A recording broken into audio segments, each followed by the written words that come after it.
त्याचबरोबर माननीय doctor Sangeeta Lodha madam बालरोग तज्ञ आहेत, त्याचबरोबर माननीय श्री सतीश बोरा सर, माननीय प्रिया मॅडम, माननीय मिस नाजिया खान मॅडम या उपस्थित झालेल्या आहेत, त्यांचे सहकारी उपस्थित झालेले आहेत। त्यांचे सर्वप्रथम रामशाळ मंडळ संस्थेच्या अध्यक्षा माननीय ताईसाहेब, आपल्या विद्यालयाचे प्राचार्य माननीय पाटील सर व सर्व घटकांच्या वतीने मी सर्वप्रथम स्वागत करतो।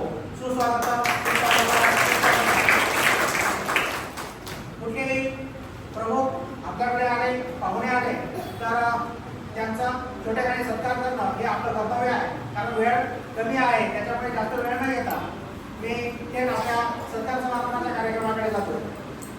सर्वप्रथम आजच्या कार्यक्रमाचे उद्घाटन माननीय डॉक्टर रुकुरकरे मॅडम यांचा सत्कार आमच्या रामशाळ मंडळ संस्थेच्या अध्यक्षा माननीय ताईसाहेब यांनी करावा। डॉक्टर रुकुरकरे मॅडम यांनी त्या छोट्याखानी सत्काराचा स्वीकार केला।